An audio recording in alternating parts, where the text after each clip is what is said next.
Bonjour à toutes et à tous. Je m'appelle Stéphane, je suis historien et auteur.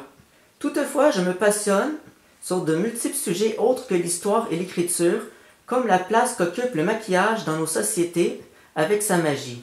J'espère pouvoir en découvrir et en apprendre beaucoup sur le sujet avec des amis comme Alexandra. Bonjour!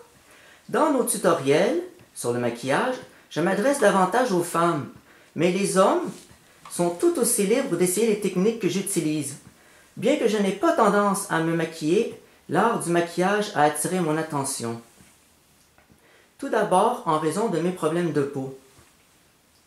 Je n'en ferai pas l'étalage, mais ils sont tels que même mes cheveux et le reste ne tient pas et tombent. En m'attardant sur le pouvoir et la magie du maquillage, j'ai fini par découvrir tout le plaisir qu'on pouvait en tirer. Mais en me contentant du visage d'une autre comme Canva, où on y peindra notre inspiration. Pour que cela reste un plaisir, il faut rester libre de pouvoir se maquiller comme on veut. Il ne faut pas que l'on nous impose des règles. Il ne faut pas le faire pour une autre personne, que ce soit à moins d'en tirer une quelconque satisfaction. Ce qu'on présente dans nos tutoriels sur le maquillage est en partie le reflet de ce que mon cœur apprécie et je voudrais le partager avec les autres. Le maquillage met de la couleur dans la vie et donne de la confiance à ceux qui peuvent se permettre de l'appliquer comme bon leur semble. Avant de débuter la création d'œuvres dans nos tutoriels à venir sur le maquillage, j'aimerais retourner un peu sur l'histoire du maquillage. Où ceci a-t-il commencé? Évidemment, cela remonte à des temps oubliés. Cependant, l'histoire se plaît à dire que tout a commencé avec l'ancienne Égypte où les femmes, comme les hommes, soulignaient leurs lèvres avec du rouge et intensifiaient leur regard avec du kohl. À l'origine, le kohl a été utilisé pour prévenir et soigner les infections oculaires. Cet usage a probablement eu un effet esthétique qui a aussi incité son usage en cosmétique.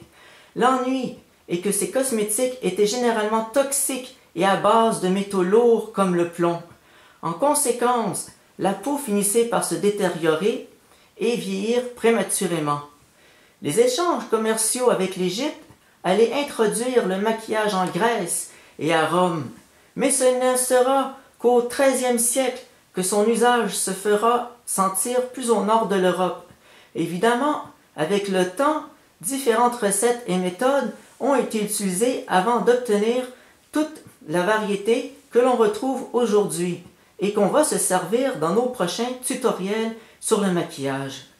Présentement, c'est l'Asie, avec la Corée du Sud comme chef de file, qui est la plus avant-gardiste en matière de maquillage, et plusieurs de nos tutoriels feront référence à cette région du monde.